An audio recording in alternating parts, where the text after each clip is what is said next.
अभिभावकों की बैठक हुई। बेटियों के पिता, वर पक्ष के पिता जब यहाँ हमसे मिलने आए तो एक पिता ने हमें झंझोर दिया।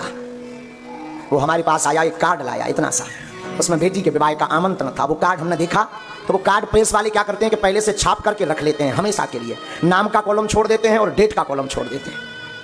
एक पन्ने का कार्ड। वो आया तो हमने पूछा कि ये कार्ड कितने का पड़ा, तो उसका पिता कहता गुरुजी 1 रुपए का एक। हमने कहा कि कितने कार्ड छपवाए, बोले गुरुजी 100 कार्ड बांट दिए हमने। गुरुजी हम सबको बुला लें? हमने कहा हाँ। हमें उस वक्त हृदय हमारा पसीज गया कि बताओ तो इस पर क्या बीत रही होगी इसके बेटी की विवाह की, क्योंकि इसके लिए 100 रुपए भी बड़े बोझ हैं। इसलिए फिर हमने संकल्प लिया, जो और कमी थी बेटी की घर की गृहस्थी में, तो टीवी एलईडी से लेकर के, मिक्सी से लेकर के, वस्त्र से लेकर, क्योंकि बेटियां भैया पराई जरूर होती हैं पर बेटियां बेटियां होती हैं। बेटियां 2 घरों का नाम रोशन करती हैं, एक पिता के घर का और एक पति के घर का रोशन करती हैं। और कोई पिता संसार का ऐसा नहीं जो अपनी बेटियों को प्रसन्न ना देखना चाहता। अपनी बेटियों के लिए पिता दिन ना रात एक कर देता है, रातों भर सोता नहीं। हमसे ही कोई पूछे तो हमसे ये सब चर्चा कर रहे थे केशव जी भी दिन में, महाराज जी आपको कैसा लग रहा? हमने कहा भैया हम भाग्यशाली हैं जो 100 बेटियों के कल पिता बन गए। बेटी क्या होती है वो आज हमें महसूस हो रहा। वो सच कहें गरीब का कोई नहीं होता, परंतु उस पिता पर क्या गुजरेगी, उस माँ पर क्या गुजरेगी जो अपनी बेटी को 20 साल तक पढ़ाते पालते बढ़ाते रहे होंगे।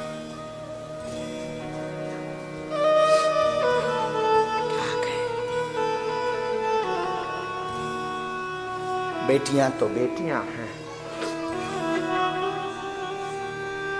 बेटियां तो बेटियां सिर्फ होते हैं जिनकी बेटियां होती हैं। और एक बहन के बेटी के विवाह में पिता एक एक वस्तु रखता है कि कोई कमी ना रह जाए,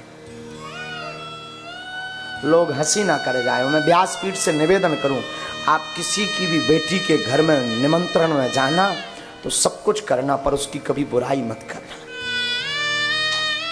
क्योंकि एक पिता अपनी बेटी का जब कन्यादान देता है रातों भर नहीं सोता कि बारात आएगी कोई कमी ना रह जाए, बारात घरात सबके लिए। और हम लोग यूं ही मुंह चला देते, सब कुछ तो पूछा पर पानी नहीं दिया। मेरी प्रार्थना है उस बेटी के पिता की कभी भी आप बेइज्जती मत करना। उसके जिगर से पूछना, वो अपने कलेजे का टुकड़ा बिना सोचे बिना बेचारे सौंप देता पराए हाथ, सौंप देता। मार दे पर बेटियां पापा पानी पियोगे? बेटियों का बड़ा लाड़ पिता के प्रति होता है, बहुत बहुत लाड़ होता है। पापा खाना खाया, पुत्र सो जाएगा, पुत्र नहीं उठेगा। रात को भूख लगी हो तो बेटा पानी देने नहीं आएगा। बेटी को अगर बुखार भी चढ़ा हुआ हो ना तब भी वो उठ करके अपने पिता के लिए भोजन बनाती है।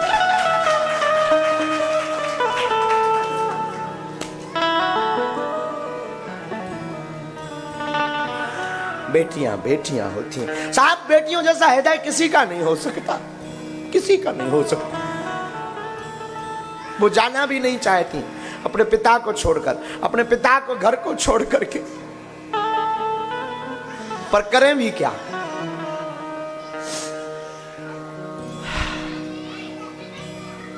क्या बोलें साहब, क्या बोलें?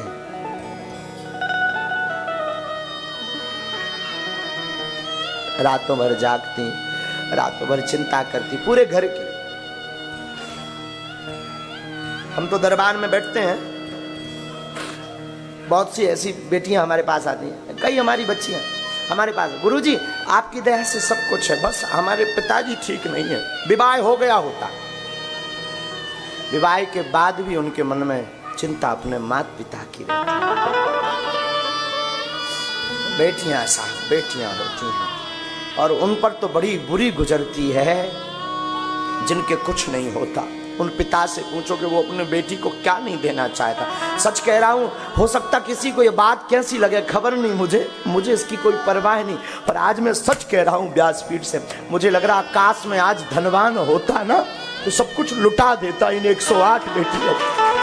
अगर धनवान होता ना, वो 1 रुपए का कार्ड देख करके हमारे जी को झंझोर दिया उसने। उस पिता ने 1 रुपए का कार्ड देकर के झंझोर दिया। और काश में अगर आज धनवान होता मैं साहब अपने आप को बर्बाद कर देता, पर चाहता कि मेरी तो कल्पना है, कभी अगर मुझे हनुमान जी ने कृपा की तो मेरी बेटियों की विदाई हेलीकॉप्टर से करवाऊंगा। कभी शायद राम इसके लिए मुझे जिंदा रखेंगे, शायद मेरे गुरुजी मुझे इसके लिए जीवित रखेंगे।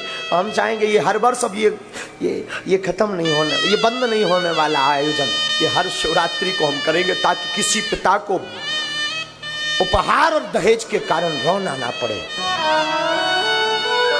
सोचना ना पड़े। और एक पिता जब अपनी बेटी का विवाह करता है तो अपने आप को लुटा देता है। ये अनुभव हम आज कर रहे हैं।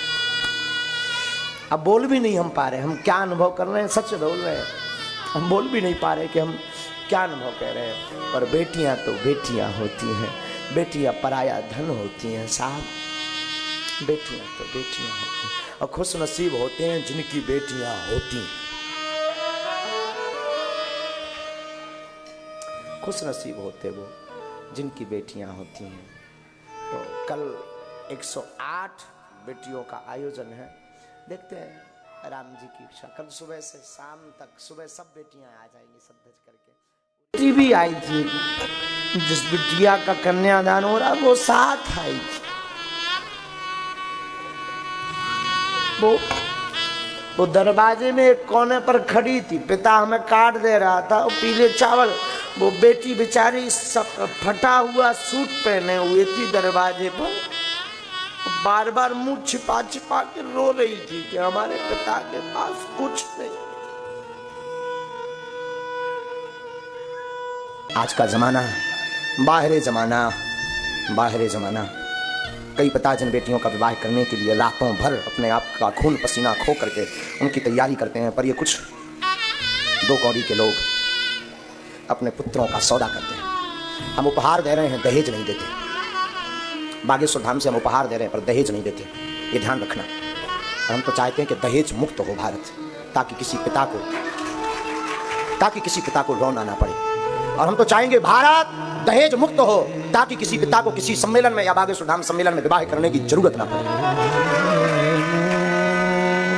लेकिन प्रार्थना करूंगा जिनने बेटियों का प्रेम अनुभव ना किया हो तो कभी जीवन में मौका मिले तो एक बेटी का बाप बनकर के देख लेना, धर्म का बाप बनकर देख। पर हमें बताना तुम रोए कि नहीं रोए, पर हमें बताना तुम्हारा दिल क्या कह रहा है, पर हमें बताना कि तुम्हारी कैसी स्थिति है।